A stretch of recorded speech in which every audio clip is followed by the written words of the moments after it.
Greetings. In this video, I'm going to discuss how our brain does multitasking. Now, this will not be the most sophisticated discussion. I'm going to use some analogies for how computers work. So, in a computer, you have something called RAM, or random access memory. And it's for exactly that, random access. Sort of random different tasks get sent to your RAM. And RAM is kind of a jack of all trades. It sort of does all sorts of different things. But it doesn't specialize in the way that a video card might. So for example, let's say you have a video card in your computer and you're into video gaming. Well, a lot of video gaming involves creating a lot of 3D modeling and processing a lot of complex physics.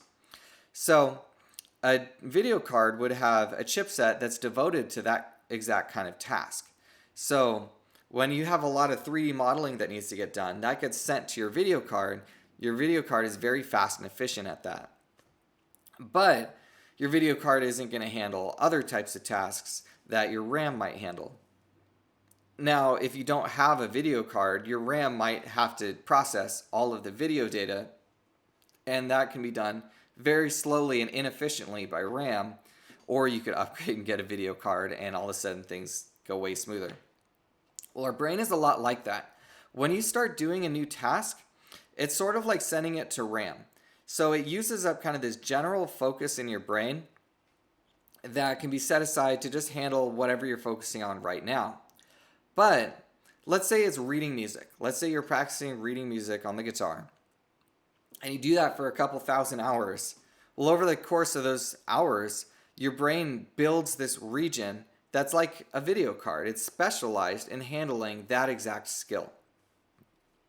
Well, now that you have that skill sort of built into your brain, and this information is now getting processed by a specialized region, now you have more of your general focus to devote to other things, like for example, musicality. So that's why it's very important to devote a great deal of time to developing the different aspects of your playing, is because if these things can get automated by different parts of your brain, then we have brain power left over to focus on what's our posture? Do I look like I'm enjoying playing music, or do I look like I'm being tortured right now? Or being just expressive. Sometimes it just takes that. We can memorize being expressive, but the fact is, when you have just the mental focus left over to focus on that, you can go so much further and be much more engaging in your playing. Now, our brain does something that computers do, which is called parallel processing. So a computer might have a video card that kind of processes that information, while at the same time other information is being processed in a different area.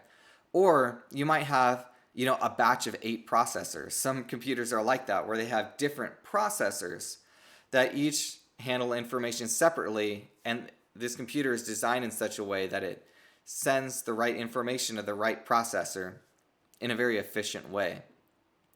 Well, our brain is just like that, where it processes things in parallel. So when you hear, for example, you hear me speaking, your brain is processing in one area the words that I'm speaking, really the speech sounds, which is combined into words in another area.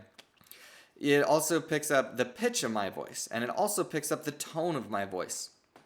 So all these different areas, and plenty more I'm sure, are all working together at the same time. They happen simultaneously, and then because they worked at the very same time and have finished their task, they can all send their results to one place to be processed and give you a more complicated readout or result. So it's really interesting. It's amazing.